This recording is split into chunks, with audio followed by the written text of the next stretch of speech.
आम निजे निजे गोटे प्रतिभा आम जो लोक पाखे पहुँची पार कौन साहित्य समाज कटक मीटिंग थिले केवल आम लक्ष्य रखीचु भाषा साहित्य संस्कृति को आगू नापे कि युवपीढ़ी की जोग कर कारण 123 वर्ष बीतीगले भाषा भितर राज्य घोषणा हबार 1903 रही भाषा साहित्य संस्कृति आमर बहुत आगू जाइए जहाँ अनुभूति अच्छी घरे घरे सिया से लिखि निश्चित समस्त पाखे आदृष्ट हो आशा रखीचु जगन्नाथ प्रार्थना करूँ बही यही कलम चालना कर आगू बढ़ू सहज बही लिखु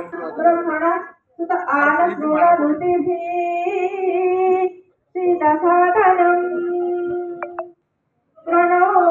देवी सरस्वती वादेवी वादिनीवती वीणावधि क्रियावतु गणेशाय नमः सरस्वती नमः श्रीगुरुभ्यो नमः हरि ओम।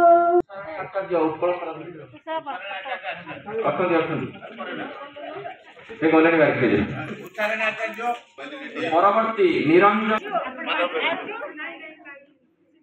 माधव परवर्ती इंजीनियर लड़ू किशोर पड़िया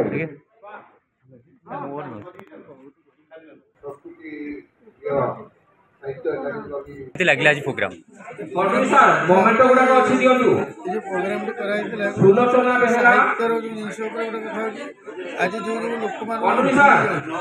से लोक गोटे अनुष्ठान कर लोक प्रेरणा दिया यहाँ हूँ बड़ बार्ता समस्त आज समाज को कौन बार्ता देवे समाज बर्तमान समस्त पाखे प्रतिभा अच्छी आम समस्त आम निजे निजे गोटे प्रतिभा आम जो लोक पाखे पहुँची पार दक्षता पहुँचा सके आमको जो प्रेरणा दरकार जो आज जो सम्मानित कराला आगे जाए शशधर पंडा शिक्षाविद समाजसेवी साहित्य संगठन पार्वती गोविंद प्रतिष्ठाता उत्कल भारत संपादक आज पार्वती गोविंद स्मृति संसद उत्कल भारती विद्युत सभा आनुकूल्य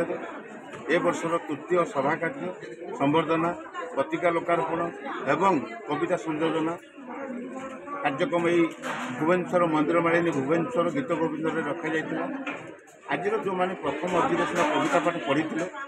जेहेतु दुर्गा पूजा जाइए काली पूजा आसुच्छी तारी से कविता पढ़ी सुंदर भाव में पढ़ी द्वितीय अधिवेशन जो मैंने अतिथि थे प्रकृत में आज जो अतिथि मुझे कहि एम प्रकृत साहित्यिक मुझे सब कहे जो साहित्य सभा कर